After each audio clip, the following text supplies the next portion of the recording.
close of play then on the third day here at Trent Bridge. Australia lead by 92 runs. They're 82 without loss in their second innings. England having been bowled out earlier in the day for 463. But what a performance it was from the England opener Tammy Beaumont. A record-breaking knock, 208 she made, as England fought back after Australia's 473 all-out in their first innings. So Australia in a healthy position. England didn't bowl very well, it has to be said, in the evening session. And at the end of all that, Australia, I think, will probably be the happier of the two sides. I'm alongside Ebony Radford-Brent on the boundary edge. And Ebony, I think it's probably one of those where England may feel they missed an opportunity once Australia started batting in their second innings. Well, I'm going to be really honest, actually. I think England completely wasted that new ball. They did all the hard work. Looking at how Tammy Beaumont with the bat, incredible to pretty much get to parity. And you thought if there was an opportunity to get into the game, take 2 or 3 wickets, or even just snip one and provide some control, it was then. And actually what England did is spray the new ball, and I think what was frustrating to watch is it wasn't just one bowler. All 3 of the seamers really struggled to find any control with the seam ball, apply the pressure, and then we saw bowlers changing angles around the crease, balls going down leg side, wide of offside, and it absolutely let Australia back into the game. They were scoring at nearly 5 runs and over, have now added a lead pushing towards 100 overnight, and I just think it did make me think, you look back at strong days where both Anya Shrubsole and Catherine Brunt were holding control in a situation like that, and it made you just think, actually, England need to talk to the bowlers here and actually step up their game. You can't take on an Australian side and battle them over 5 days, bowling spells like that, and it only really pulled back when the 2 spinners came on. Heather Knight brought herself into the attack for the first time, provided control at one end, Sophie Ecclestone at the other, and then you could just see the shift in tone and pressure. So look, for me, being brutally honest, England have got to reflect on that bowling and turn it around tomorrow. They have wasted the new ball, but there's still time in the game, and they're going to have to do a lot of hard work to bring that back. You sound quite frustrated by England in their bowling in that last session. I was. I think it's because I've watched England for so long, and I believe they're a lot better than that. I believe the quality of the bowlers, the talent that's coming through, the skill set that they possess is better. And what we saw was maybe tiredness, but equally they're professional athletes, they put time in. So for me, they've got to go away, really reflect on overnight, do whatever they've got to do to get their heads in the game, whether it's go cross seam for a couple of deliveries till you find that line and length and then really step it up. But they're going to reflect on that and say, we've just given the new ball opportunity straight back to Australia. Australia will go in tonight feeling really comfortable. England will look at today and the overall picture of the match and think, maybe an opportunity missed, but goodness me, what a performance it was from their opener, Tammy Beaumont. Yeah, incredible. You go contrast here, and I say the bowling was one direction. I think the batting is arguably some of the best I've ever seen. Tammy Beaumont has always been a batter that delivers when it comes to runs and weight of runs. And I think it was even more special for her because she's had a bit of tough time being dropped. So what she's always had is mental resilience, the ability to dig deep. And she really guided that. And, it's breaking a record that stands since 1935. That tells you how mammoth it was. And she didn't even look flustered towards the end, actually. You felt that she could have gone on another day or so. So real credit to her. She's got to take that. I hope she takes stock of the moment. I know she's in the middle of the game. There could be a million different scenarios. But if she takes stock of that moment, that is genuinely, truly special. One of the best innings I've ever seen. Most probably the best, arguably the best, and for sure in Test cricket the best. And she's a real talent. She's got a lot left in the tank, and I think England will owe her a lot today as well, just to help score that weight of runs. Also joined by Australia great Alex Blackwell. And Alex, Ebony says England wasted that new ball. Would you agree with that? Yeah, not quite enough balls in the right areas. But look, I think also the way Mooney and Litchfield came out, I mean, they were scoring at over 5.5 runs per over from the beginning. Yes, helped by some loose deliveries, but I think it was also the willingness for the Australian Opens to pounce on anything loose. They could have easily, under what was gloomy skies at the time, they had to leave the field, come out 10 minutes later and open the batting. They could have been more defensive, but no, straight away they're looking to score. So I think, you need to sort of look at the way that the Australian batters put pressure back on the opening bowlers. There's still a lot of time left in this game, and we've seen where the ball has, started to create pressure, and that's what England will need to do better tomorrow morning. Alex Hartley here as well. Alex, England's day will be summed up, I suppose, as we mentioned, by Tammy Beaumont's 208. But what about the match position? Because Australia now hold a lead that has gone up to close to 100, and it's done that really in the blink of an eye. Yeah, 92 now the lead. I think England will be really disappointed with how they've bowled, to be completely honest. I think it's the worst I've seen them bowl for a while, and when you want to build pressure, you want to get wickets, you can't be bowling both sides of the wicket, you can't be bowling too full, and it's frustrating because England got to parity, they were 10 runs behind, so both innings pretty even on a flat one as well, and then we've just given the momentum to Australia going into day 4, so I'm frustrated for England and on England's behalf. They're going to have to come back better tomorrow because the wickets are so hard to come by on this pitch. It feels like Australia have complete control, Georgia Ellis. I know, and how's that happened in the space of an hour or so? The shift in momentum in Test cricket is huge, isn't it? And it was really disappointing. I thought England came out and actually bowled quite poorly, and I think for Heather Knight to set a field to the lengths they were bowling, to the lines they were bowling, it was so difficult, and we've seen how difficult it is to get wickets on this pitch. And I just think England came out and probably didn't have the right plans. Maybe they expected it to happen. I think they're tired, to be honest. I mean, they don't play a huge amount of Test cricket. These bowlers have bowled huge amounts of overs from what they're used to, so we have to take that into effect. And I thought maybe she would go to Sophie Ecclestone a little bit earlier, the strike bowler, to see if she could to extract any spin from the surface, but there's such little assistance there for the bowlers that it is hard work, and Australia have just ran away with it.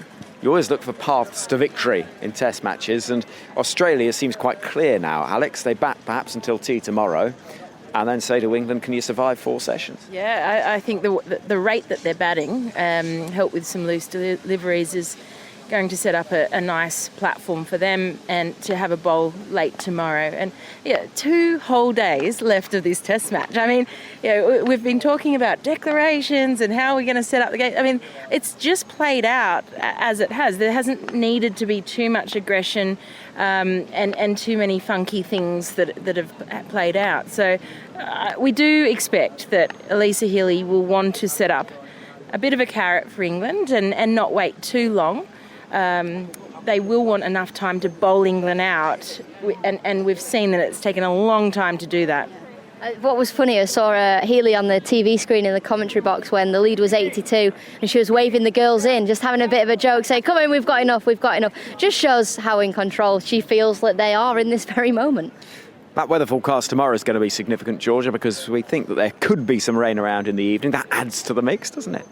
Well, always, I think, but that's the beauty of having the 5 days of the Test match, and I think that's why it's so important that we have got that. And, we spoke today about a draw being a possible result, but I certainly don't think that that's the case anymore. Do you not?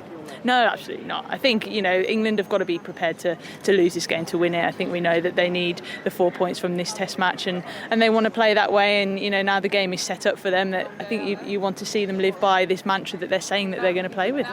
I fear if England, they're going to chase whatever Australia set. They're going to have to win the Test match. But at some stage, if they are losing wickets, they have to shut up shop. They have to go, we're going to have a draw, because if Australia win, they only have to win 2 white ball games out of the 6, and they are the best team in the world. They don't lose white ball games of cricket. So I want England to go out. I want them to be aggressive. I want them to chase whatever Australia set. If we can bowl them out, even better. But you fear it'll be a declaration from Australia. I want England to play with that fearlessness that they've spoken about. But if they lose consistent wickets like they did today, they are going to have to shut up shop and go for the draw at some stage. Agree with that, Alex? Look, I think it poses a difficult conundrum for Elisa, because how many runs ahead is enough? We see, late on day 3, the opening batters from Australia scoring at over 5.5 runs per over easily, and so it's hard to judge what that carrot, how big the carrot needs to be, or and I think the way that England have batted, they haven't even batted as well as they could. Yes, one player did. Tammy Beaumont, never seen her play such a magnificent innings, and I knew it was in her, but that's the best Test innings I've seen. But there's more in that England batting attack. And so, I think it's a difficult balance for Healy.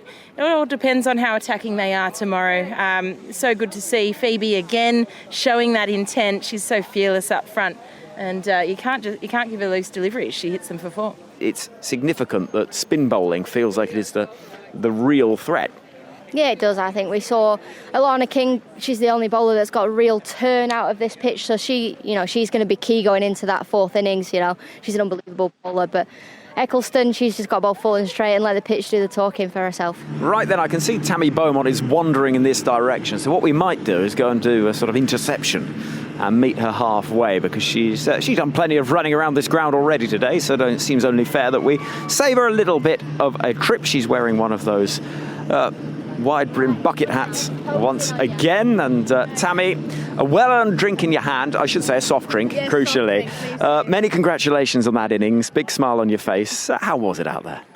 Hot. No, I don't know. I guess I just had a day out in a test match. I just was in the groove and felt really calm throughout.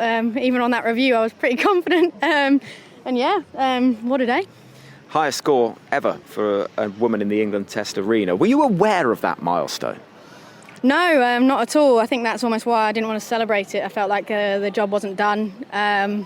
We had to try and get past Australia at that point, and Sophie Eccleston and I thought we were going to race past it, to be honest. It's a great accolade to have. But again, for me, it was about getting as close to the Aussie score as possible. You alluded to it. England did fall short of the Australia first innings total. Any frustration that those 4 wickets fell for 15 at the back end of the innings?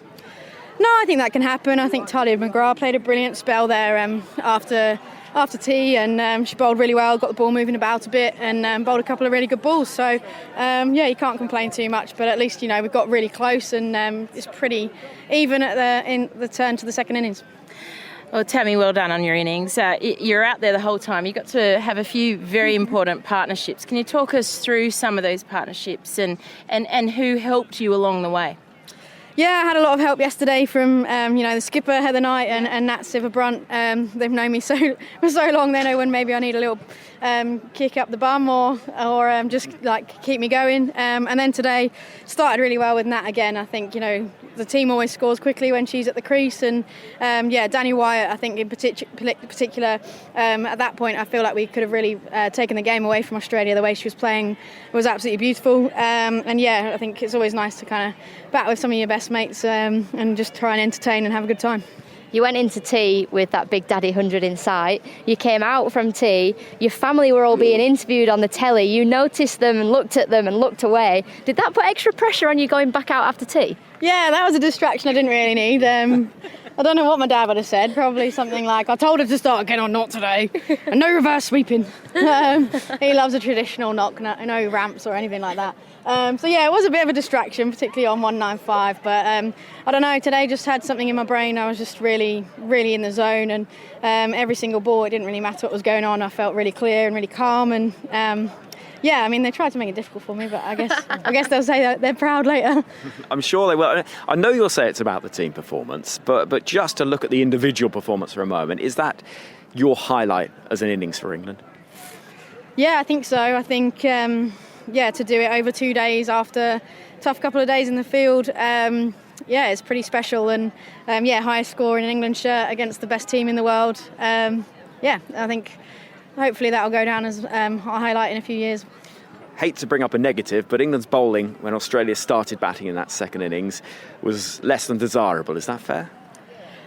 Potentially. I was icing my knee at the beginning, so I didn't really watch, unfortunately. But I think, we want to try and get the ball swinging, get them driving, and I think, on the whole, we did do that. Most of the scoring shots were from the front foot.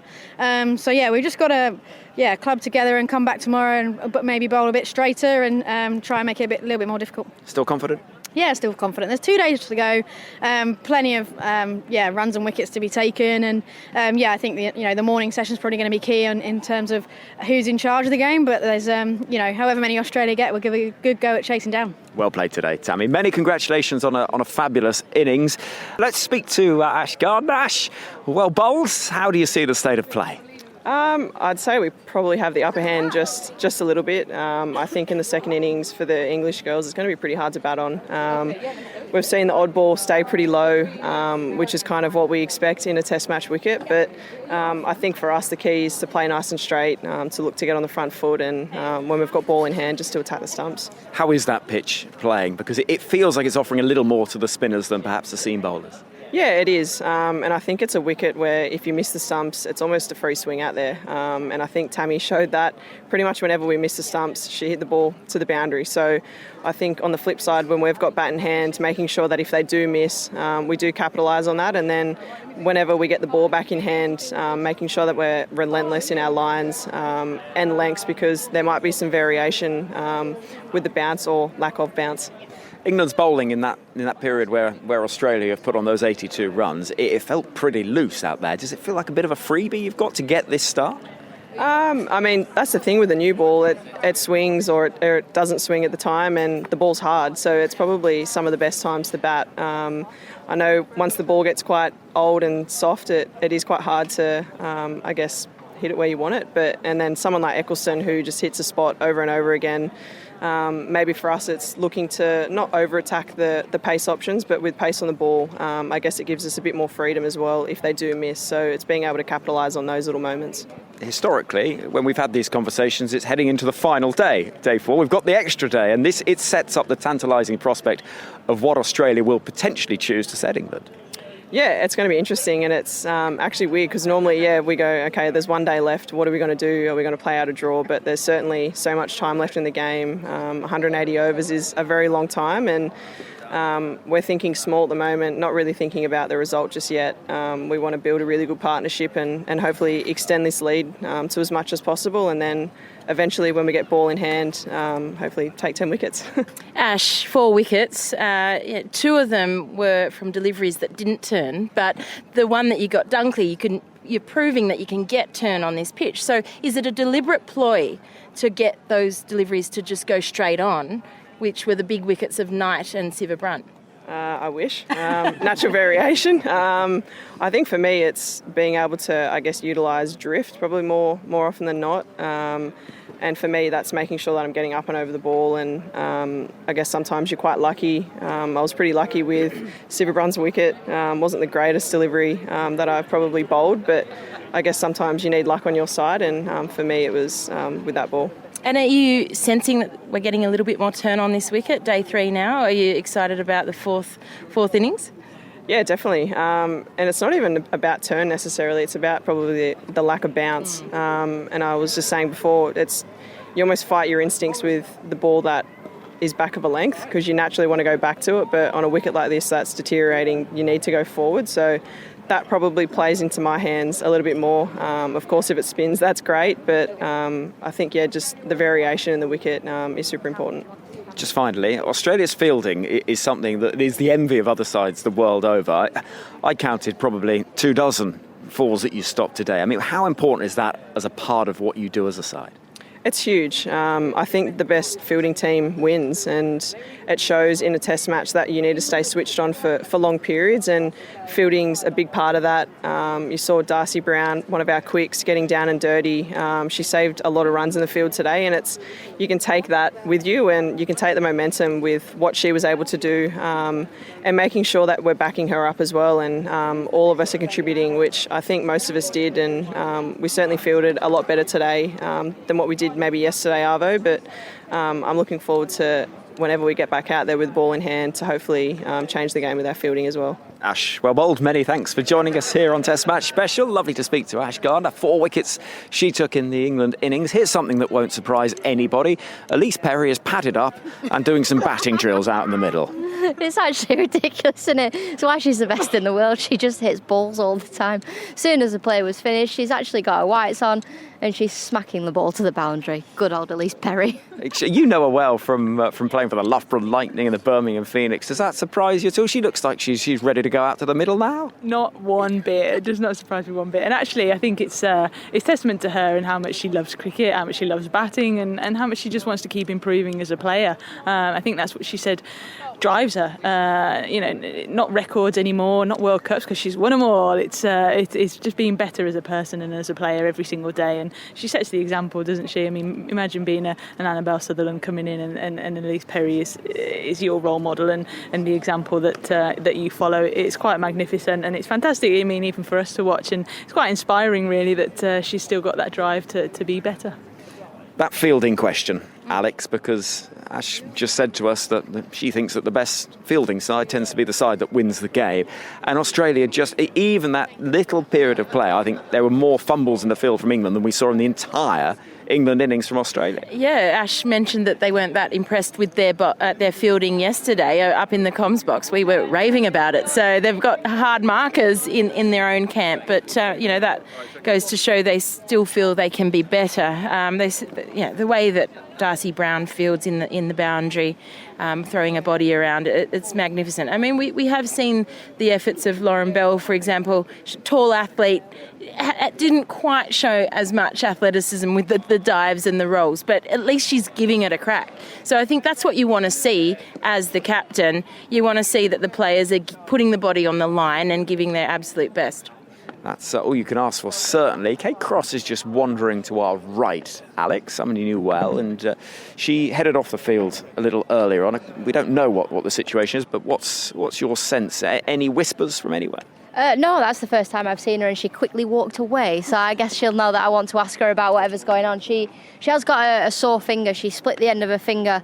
I don't know when it was, in the warm-up, taking some gully catches the other day. So whether or not she just knocked that, I needed to get it taped up or not. She originally thought she'd broken it, but it wasn't broken. It was absolutely fine. So she's probably just taken a knock on that finger. Well, what about, Georgia, the challenge of the 5 days? Because not only is it physical, we've spoken about that, but what about the calculation that there was got to go in the minds of Alyssa Healy and to an extent Heather Knight once she knows the equation? It's going to be really interesting to see how that plays out. Yeah, and that's a big challenge of it, isn't it? Captaincy can be exhausting, and across the 5 days, when small decisions you make can have such big impact in the game, and you've got to take all your chances. But on this wicket, you've got to create them as well, and so it's finding ways to do that in probably lots of different ways, because it's not giving any assistance at all to the bowlers. Even with the new ball, it's really hard work. So the captains, I think, will be tired mentally, certainly. The bowlers as well, trying to come up with different plans, and I think it's one big collective effort, isn't it? I think the adrenaline gets you through, definitely, but at the end of long days' play, that's where games can be won and lost. And I think today it showed that England were that little bit more tired than Australia. Australia have come out and got one up on them. What about Tammy Beaumont then, Alex? Somebody that you know well, and she played the innings of a lifetime, really. 208 not out. Not out, I should say. 208 final wicket. Yeah, I mean, she was fantastic, wasn't she? I was actually gutted when she got out, and you could see her head go to the ground. She was devastated herself, but then as soon as she's walked off, helmets off, bats in the air, and the crowd was going wild. And I think, I'm so proud of her. She's had a bit of a tough time being out of the T20 squad. She knows she's stuck on 99 caps with that as well. It's something she mentions quite a lot. 99 fours as well, which is quite remarkable.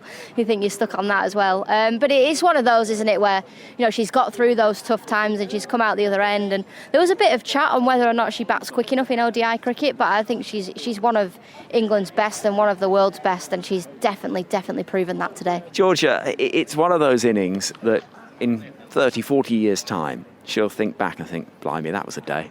No, she'll be thinking that now. She'll be thinking that absolutely now, and I'm sure she'll go home tonight and she'll watch every ball of that innings. She loves her cricket.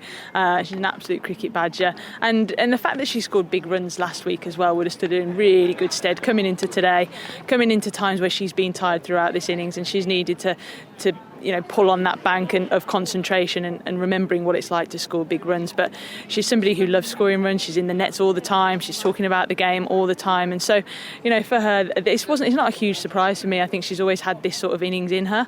I think Test cricket is a format that really suits her style of play. Any surprises from you, Alex, that we saw that knock from Tammy? No, I think this format suits her beautifully, and she's a class player. I'm very happy for her. I know her a little bit from her time at the Sydney Thunder, and to me, she seems like she's a very good team member, even when her performances aren't great herself, which was the case actually when she came over to play for the Thunder the year we won. She was a part of a title-winning WBBL side, but didn't get the runs she would have loved herself. But you wouldn't know it because of the characters around the group and the positive attitude. So, the fact that she was a part of that match-winning side, I will always be in her corner, and a Tammy Beaumont fan. But I am even more so today because that was just some of the best batting I've ever seen. She's really set the bar high, hasn't she, for this test match. There are opportunities out there for people to do something even more special, which I think is really exciting for tomorrow, which is a game or a day where Australia could set up a really interesting declaration, and if they're bold enough to give this England side a real crack at a win. Fair to say that perhaps the other England batters around her didn't necessarily quite perform as they might have done. There was one, obviously, that standout innings, a couple of other 50s, but others that got starts and didn't go on. Yeah, it was disappointing from that point of view, wasn't it? I felt like, she put on two fantastic partnerships with Heather Knight and Nat Sciver-Brunt, and then today the partnership with Danni Wyatt excited me hugely. But I think, Sophia Dunkley and Amy Jones will both be disappointed that they didn't go on a great batting wicket. And then as soon as we were into the tail, I think Australia probably felt like they could wrap the innings up and take a small advantage in it, which is what they did. But for England, they'll definitely be disappointed, especially the way that they finished that 4 wickets for 15 runs. I think at the end of that, having put on such a fantastic performance was quite disappointing, and it shifted momentum. It shows the depth of Australia's batting is the other point, isn't it? Because we were chatting about who could potentially come in to block it out if necessary if the wicket fell close to the close of play. And frankly, if you have anyone from 1 to 11 pretty much goes in and does a perfectly reasonable job, whatever place you put them in the order. Yeah, look, I think looking at the way England played, go back to the captain's knock, Heather Knight, 57 off 91, and the way she played those reverse sweeps so confidently against Ash Gardner. And when you look at the contrast between these two teams, England have a bunch of players who are very happy and very equipped at playing the sweep shot, and that will be so crucial with the 3 spinners in the Australian side in the 4th innings on day 5. So, I think England can actually be quite positive in that they've got the skills within their batting lineup to chase down a total on a dying wicket against spin bowling. Australia, less so, but the trouble for England is that they've only got the one frontline spinner. We saw Heather Knight take some overs at the end of the day. Surprising that she didn't do that in the first innings, but I think it's absolutely necessary in this second innings. Alex, what will the message and the vibe be in that England dressing room right now? Stay positive. You can't be anything but positive, can you? The message is to enjoy it, is to inspire, entertain, and be the best that you can. So they've got to go out and do that. I think England potentially have been a little bit too aggressive with their fields with the way that they've bowled, but I think John Lewis, he's been in situations like this time and time again. He's played countless red ball games, so he'll know exactly what to say to these England girls. From his experience, Heather Knight, she's played a few test matches herself, but England have got to be better tomorrow if they are going to take wickets.